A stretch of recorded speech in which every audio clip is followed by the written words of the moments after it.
Você acha que o agora presidiário Luiz Inácio Lula da Silva é só o mandante da morte de Celso Daniel? Quero falar um pouco mais sobre essa questão que envolve o nosso ex-presidente, hoje presidiário, mas antes quero convidar você a se inscrever em nosso canal, compartilhar o nosso conteúdo em suas redes sociais e ativar o sininho para receber as atualizações. Para entender a cabeça do Lula, tem um roteiro muito simples. Basta você ler o livro do Mário Puzo, O Poderoso Chefão, e acompanhar a saga de filmes produzidos lá nos anos 70 e 80. E por que eu digo isso? Porque a cabeça do sindicalista brasileiro, e não é só do Lula, mas de todos os sindicalistas, ela funciona como a cabeça de um chefe da máfia. Não, eu não estou exagerando.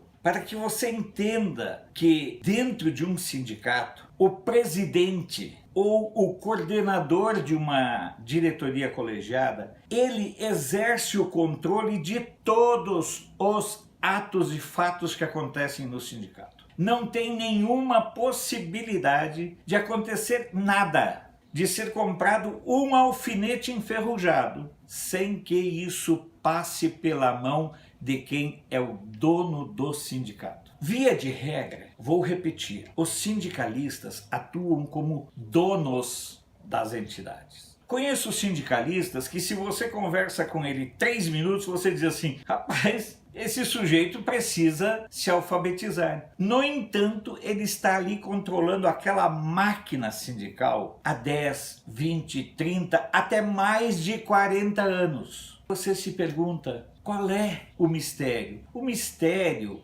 não existe. Basta você observar como se perpetua o poder do chefe de uma família da máfia. É exatamente assim que atuam os sindicatos, que são, em sua estrutura, entidades criadas dentro do modelo fascista e nele conseguem toda a sua operacionalização. Há muitas histórias envolvendo sindicalistas, há muitas histórias envolvendo essas figuras que vivem, que se transformam em verdadeiros sanguessugas da estrutura, e vou contar rapidamente uma que eu acho que é reveladora do perfil de muitos sindicalistas. Conheço um sindicalista que entrou na entidade sindical carregando a pasta do antigo ocupante. Arquitetou de tal forma que o antigo dono caísse em desgraça, e ele tomou conta da máquina.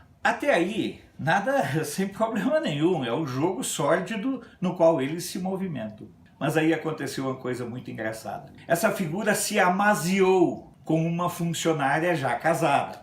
E passam os anos e, como diz aquela música tão conhecida, vai passando o tempo. Hoje ele continua dentro da estrutura daquele sindicato, só que ele hoje está envolvido com a filha da mulher com quem ele se amaziou lá atrás. É tão assustador, é uma coisa tão despudorada, que você fica se perguntando: uai, é assim que a juripoca pia dentro das entidades?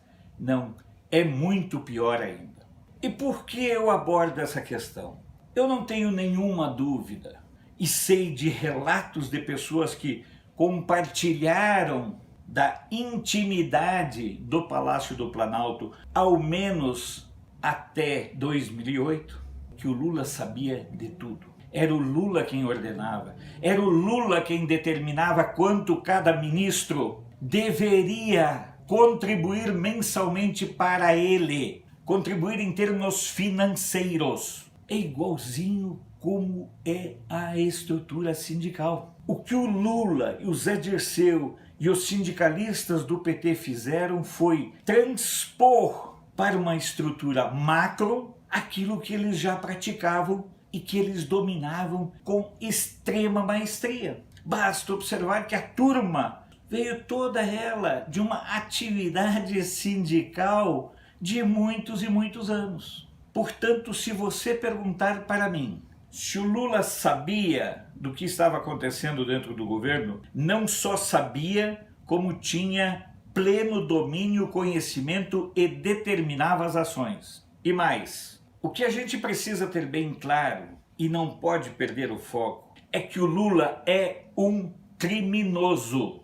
O Lula precisa ser tratado não como ex-presidente, mas como o chefe de uma facção criminosa, de uma facção mafiosa que saiu do ambiente sindical, entrou no ambiente político e por isso ele teve tanta facilidade de fazer as negociações com o pessoal do Centrão, porque ele já trouxe essa expertise lá dos tempos nos quais ele ia negociar em nome dos trabalhadores. Lula é o mandante da morte do Celso Daniel? Sim, foi isso que o Marcos Valério falou. Mas antes do Marcos Valério falar, você tinha alguma dúvida sobre o papel do Lula dentro dessa engrenagem criminosa? Na verdade, o Lula é a personificação da estrutura criminosa que ocupou o Palácio do Planalto, que se locupletou de dinheiro, destruindo os fundos de pensão dos trabalhadores das estatais. O Lula, ele não foi apenas o presidente da República, ele foi o capo de tutti quanto capo, que transformou a presidência da República num grupo de assalto aos cofres públicos. Sou Alfredo Bessoff, jornalista.